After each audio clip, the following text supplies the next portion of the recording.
Well, a small mob of DACA beneficiaries showed up outside Disneyland in Anaheim, California, and blocked an entrance. They chanted slogans and prevented families from entering until law enforcement finally removed them. Watch.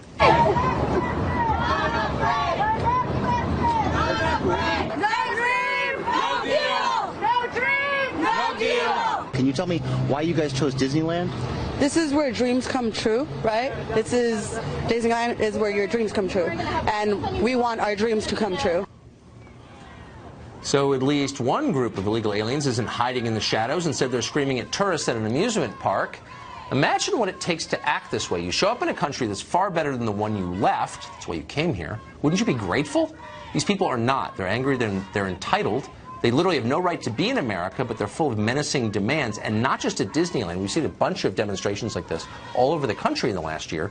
People demanding immediate citizenship and the free stuff that goes with it, some of them waving foreign flags. The question is, would any other country on earth put up with this? Even sensitive beta male Canada would probably draw the line at this. Try sneaking over their border illegally and blocking access to Niagara Falls. They'd deport you. They'd probably apologize as they deported you, but they would deport you. It's worth remembering that a lot of our immigrants are not at all like these people you see on the screen. They are grateful to be here. They work hard. They mind their own business. They add a lot to this country. Let's find more people like that. The people you just saw on the tape, we should track every one of them down and boot them out of this country tonight and for good. They're exactly the kind of people we don't want here. Of course, those protesters won't be deported. No one ever is. The current Democratic Party believes enforcing borders is a human rights violation. For 2 days, House Democrats have been savaging Senate Minority Leader Chuck Schumer for allowing the government to reopen without amnesty for people here illegally. You said Senate Democrats are getting their butts kicked on the shutdown debate. Is that true? I'm not sure the exact words, but the sentiment that we did a poor job in messaging is correct. I'm disillusioned. I think they're caving. Democrats are pretty good at articulating values, but a little weak on defending them. Kathy Sheehan is the mayor of Albany, New York, the capital of that state. It's also a sanctuary city, and she joins us tonight.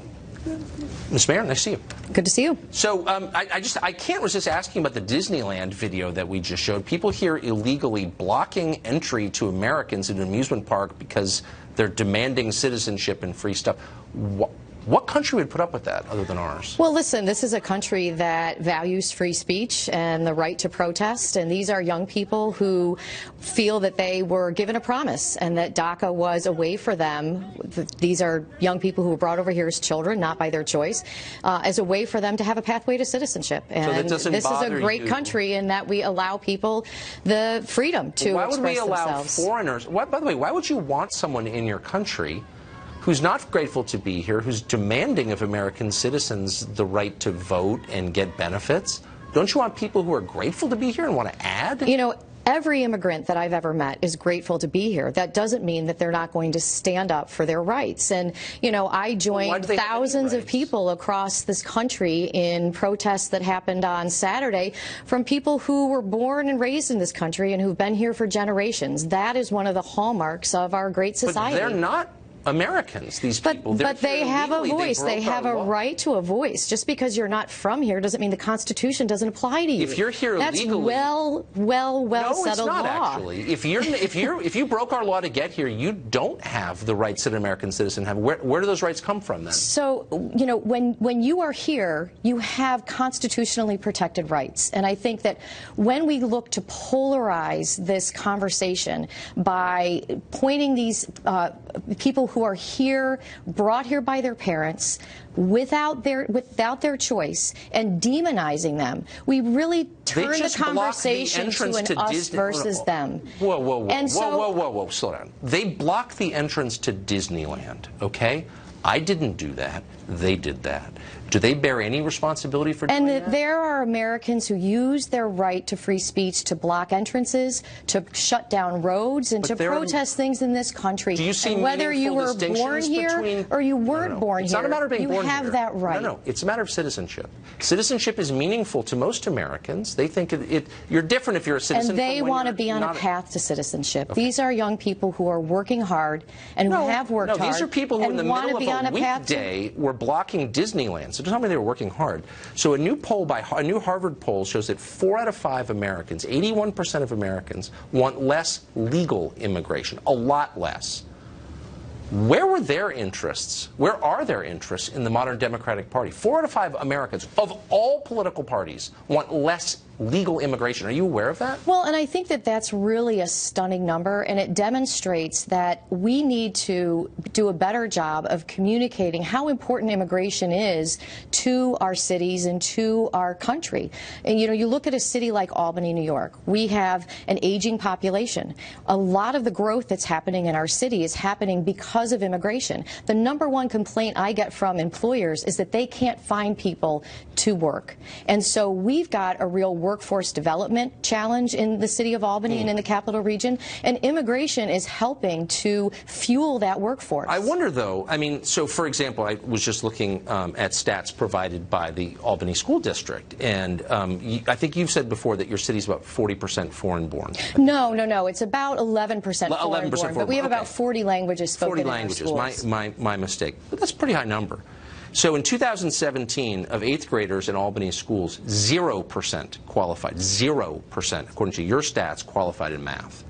Well, so that seems to me like a crisis much larger than anything you're describing. The challenges, where the outrage is. The challenges in our school district existed before we had the immigration that we have now. Right. Oh, I'm not saying that, but I'm just saying, like, what? I wonder why I've never heard you as outraged about that as you are about, I don't know, enforcing federal immigration law. That seems like a crisis. Would you agree that's a crisis? 0% of 8th graders? Well, that's absolutely right, and that is why, you know, that's another whole conversation we can have about the work that we are doing to partner with our school district and to ensure that we're turning that around, and by bringing together our institutions of higher education, our business community, you know, our healthcare, so that we are addressing those issues. Do you think that bringing in more students who don't have English as a first language helps or hurts that? I think that when you look at what we are doing with our new language learners, that we are having interventions that are helping them to So it's a problem that you need schools. To solve. You just conceded it's a problem. You're trying to make the problem better, but it is a problem when you import people who don't speak English as a first language. Why would you add that burden to schools where 0% of 8th graders are proficient in math? 0%. Well, first of all, that number is a little misleading because of how the testing is done. But that's your number. But if you pass the Regent exam, you didn't have to take the test that you're talking about. But in any event, when you look at the challenges that exist in any school district, in any urban school district, it's incumbent upon the school district and the stakeholders in that community to ensure that we are doing what we can so that these children are successful. And we are seeing incredible success. It doesn't. I haven't seen those. I'm sure you're seeing some success. It's really simple. I'm not arguing against all immigrants. I'm not arguing against your schools. I'm just saying there's a crisis in your schools, obviously. Does importing more immigrants make it better? And you've conceded no, it doesn't. It's a problem that you need to solve. I don't see it as making it better or worse. I see it as an asset to the city to see that we have the opportunity to continue to grow, to continue to have economic development. So what's the right number then? If bringing in more people from third world countries makes Albany a better city, is good for your schools, it's good for your economy, what's the right number? How many people do you think need to come from foreign countries to Albany for you to get really rich? So, you know, this is where the federal government needs to step up and decide what immigration policy is going to be. That happens at the federal level. Ask the mayor, though. You're making the case that they make your city more prosperous, and I'm saying, what's a good number? I would advocate to ensure that we have enough people on H-1B visas. We are we have one of the largest semiconductor manufacturing facilities in the capital region. GE's R&D center is there.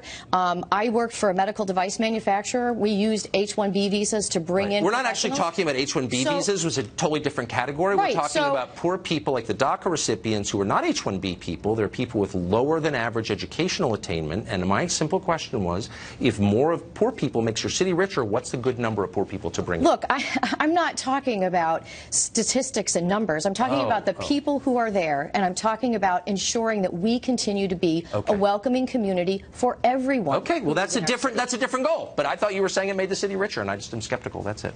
But well, I think it's helping us to. It's definitely helping us to grow and to fill a workforce need that exists. Well, thank you, Mayor. It's nice to see you. I appreciate you doing that.